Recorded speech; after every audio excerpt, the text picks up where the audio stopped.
Hey, what's up you guys? It's your girl Nikki. Welcome back to my channel. So today's video, we are going to be transferring all of our sinking funds from December into our January's budget kit. So if you're interested in watching, stay tuned.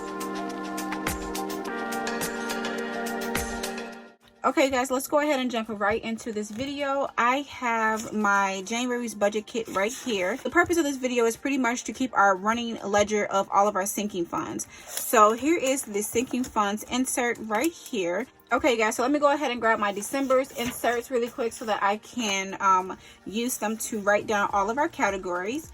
So I'm just going to jot these down and then I'll be right back.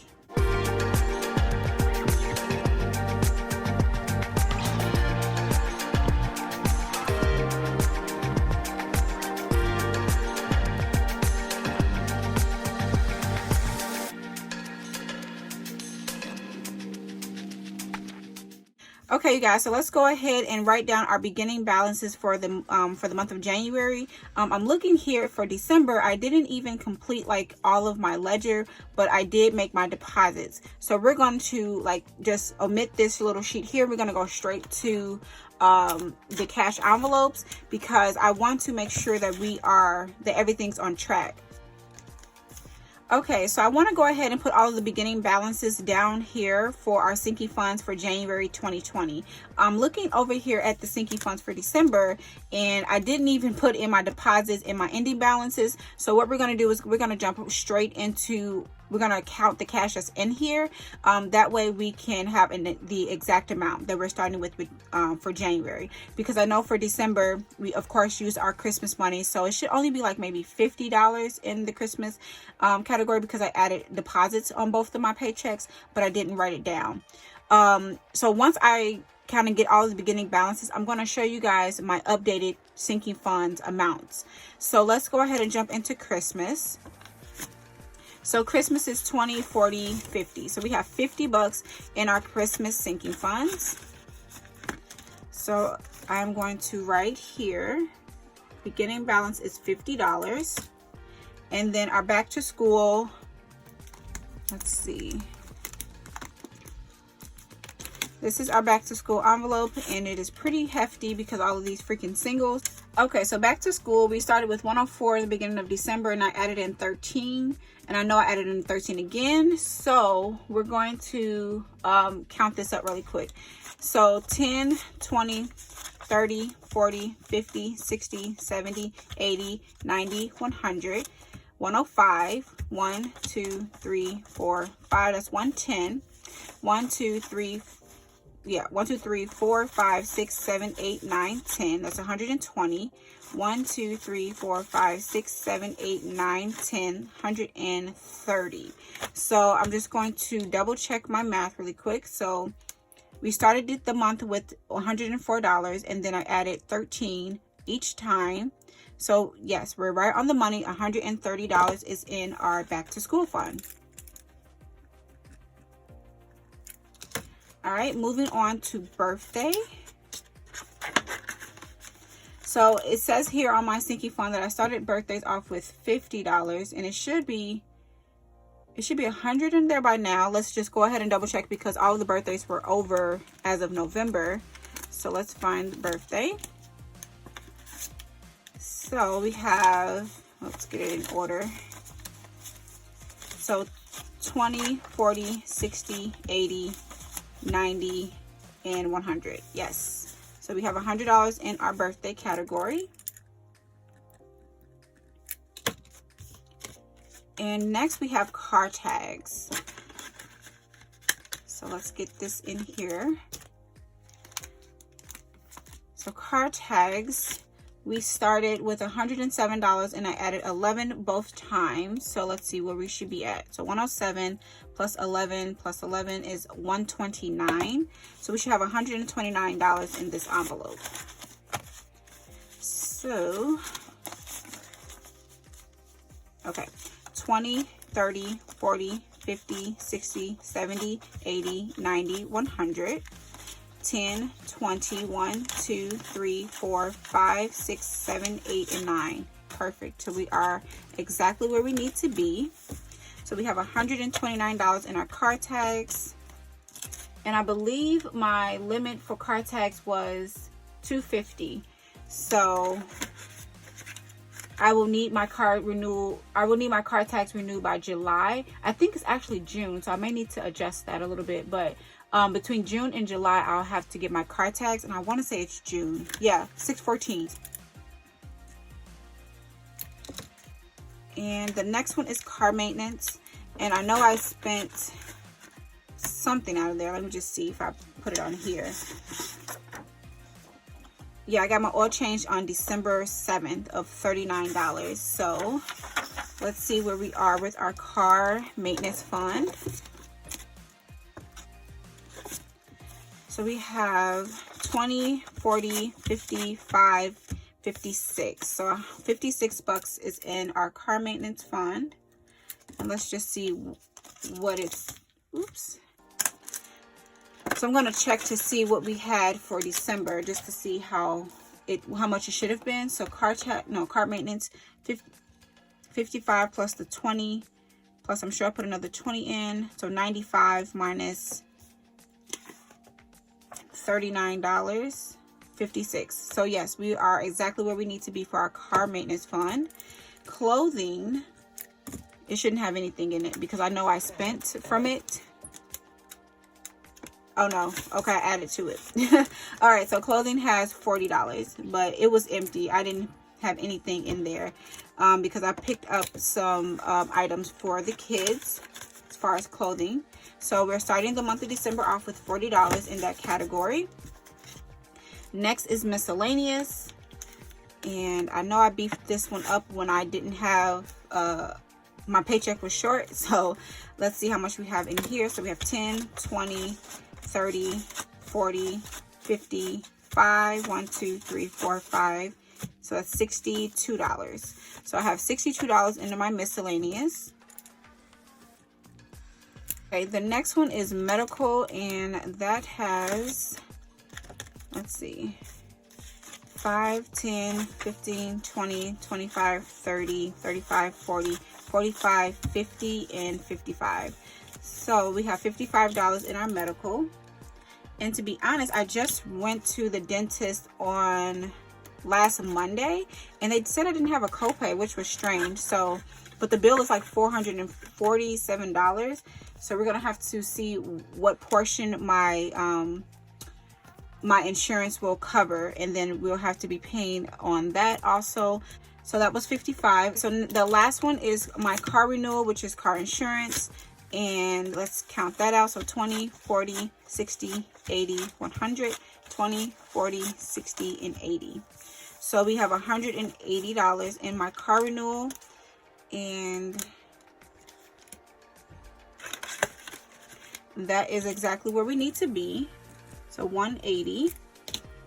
And then this is the holiday envelope, and I'm not using that now. I'll use that closer to the holidays for like Halloween and things like that, if I decide to pick up like costumes and stuff like that for the kids.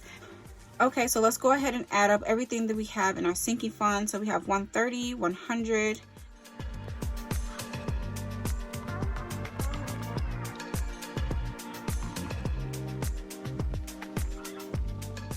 so we have $802. Oh wow.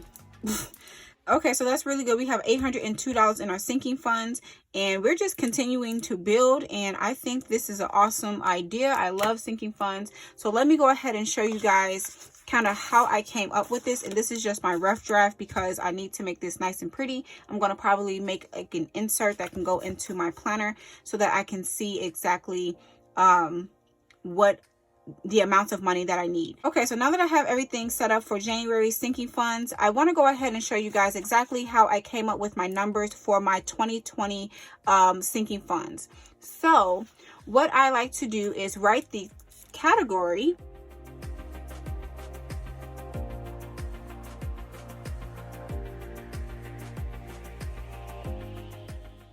and then I like to know when I need the money by. And then I also like to know the total amount that I would be saving for that year. And then also if it's bi-weekly, and then the monthly amount. So that's how I break it down. Let me go ahead and just write sinking funds up here.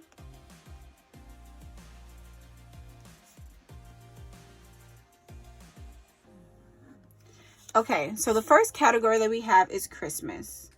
Now this is a category that has a end date, and what I like to do is have my end date a month prior to when I need the money, especially for Christmas, because I don't like to do last minute shopping. So by November, I want to make sure that I have all of my money. So my win is 11/20/20. Okay, so now that you have your category and you also know when you need the money by, you need to find out what amount is comfortable for you. What can you afford to pay out of every single paycheck towards this goal? For me, I found out that last year it wasn't enough money to be able to cover like Christmas gifts for my children's daycare teachers and things like that, and Christmas lights. So I wanted to add in a little bit more. I think I spent about $350 to $400 on my last Christmas shopping. So I wanted to bump it up to $600.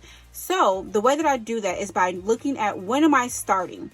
I started saving for Christmas for 2020. I started saving December 2019.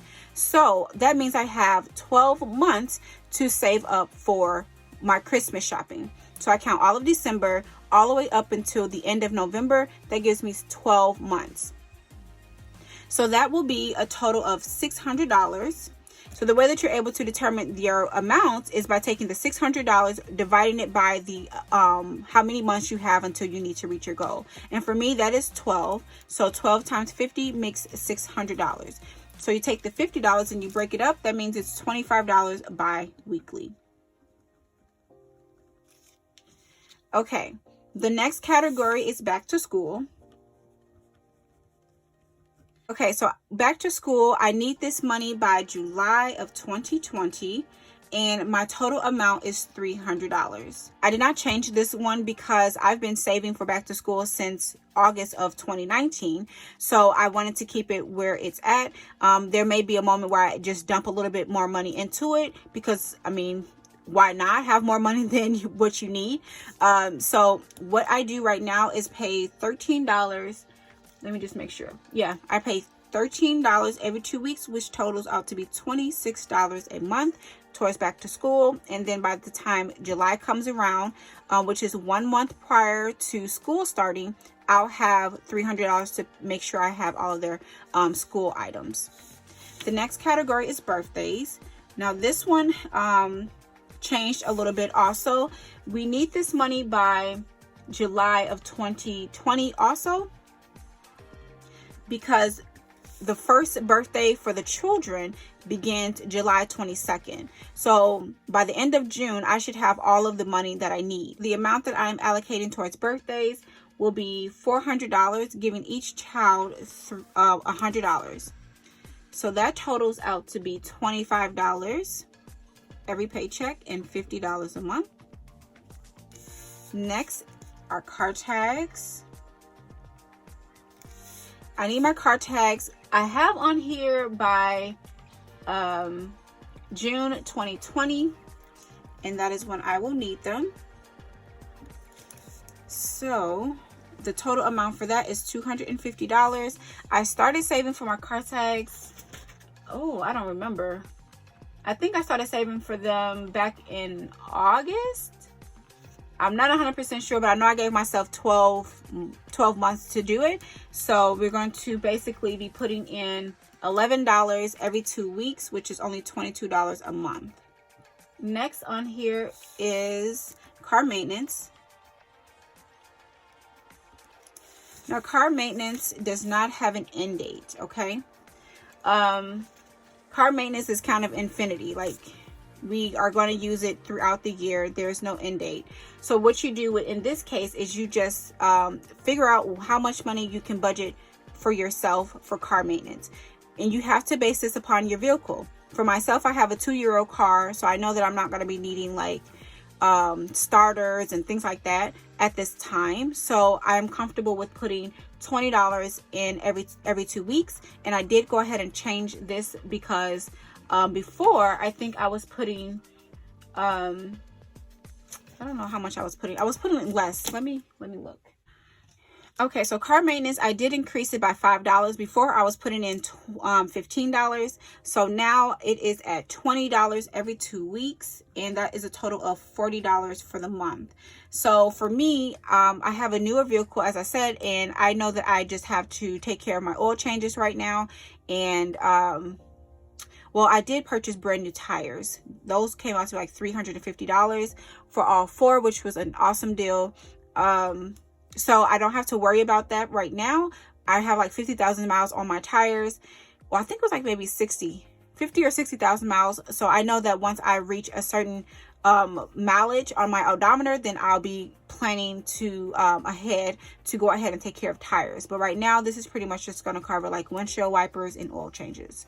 So it is definitely based on your vehicle. So you can total up 12 months at a time.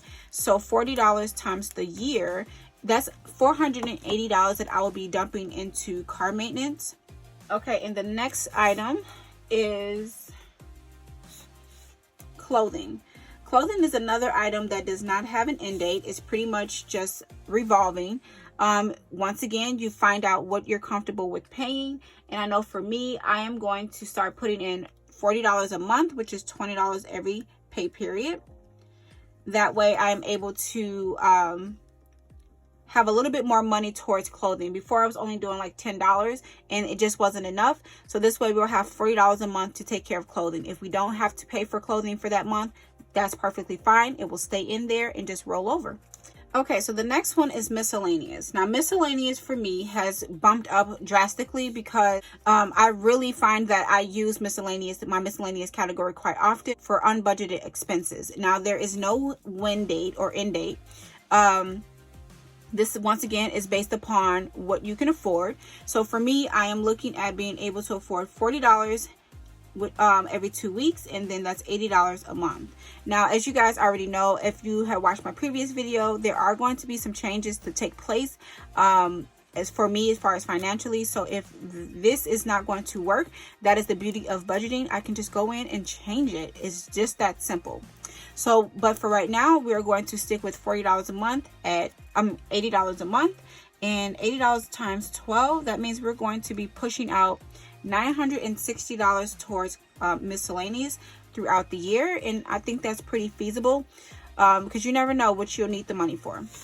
The next category is medical. Medical did not change. It doesn't have an end date, and we put $5 every single paycheck, which is $10 a month, and that is going to pretty much cover any of our copays. So that's $120 every single year. All right, so car insurance is final on my list. And car insurance does have an end date, which is February of 2020. And now I've been saving towards my car insurance for a while now. And I put in $20 every single paycheck, which is $40 a month. Now that totals out to be $220 for 6 months. So I renew my insurance every 6 months, so that is a total of $220. Okay guys, so that's pretty much how you break down your sinking funds. If you don't have money to start sinking funds right now, wait until tax time rolls around. Be intentional about it, and then that way you'll have a little bit of extra money that you can start and dump into these categories. And then little by little, say you have a low income or whatever, you are able to put $5 in there, $3 in there, but you have a base to start with just in case something happens before you're able to build up to the amounts that you really want. So that's my suggestion to you, is to go in, if you have like a bonus check or anything that gives you any kind of extra income that you have that you can start your sinking funds with, then definitely go ahead and use that to kind of beef up your category. And then you can every single paycheck put a $3 or whatever you can afford for that time frame into your sinking funds. And also another tip is that you don't always have to fund your sinking funds. I know for myself, I have to try to remind myself that, but sinking funds are golden for me, and without them, it would be rough. So If there is extra money in my check that after I've paid all of my bills, then I'm dumping it into my sinking funds. It's just a necessity for me. Okay, guys, so that is it for this video. I thank you guys so much for watching. I hope that you were able to enjoy it. If you have any questions or anything like that, be sure to leave them down in the comment section below, and I will catch you in the next one. Until next time, you guys.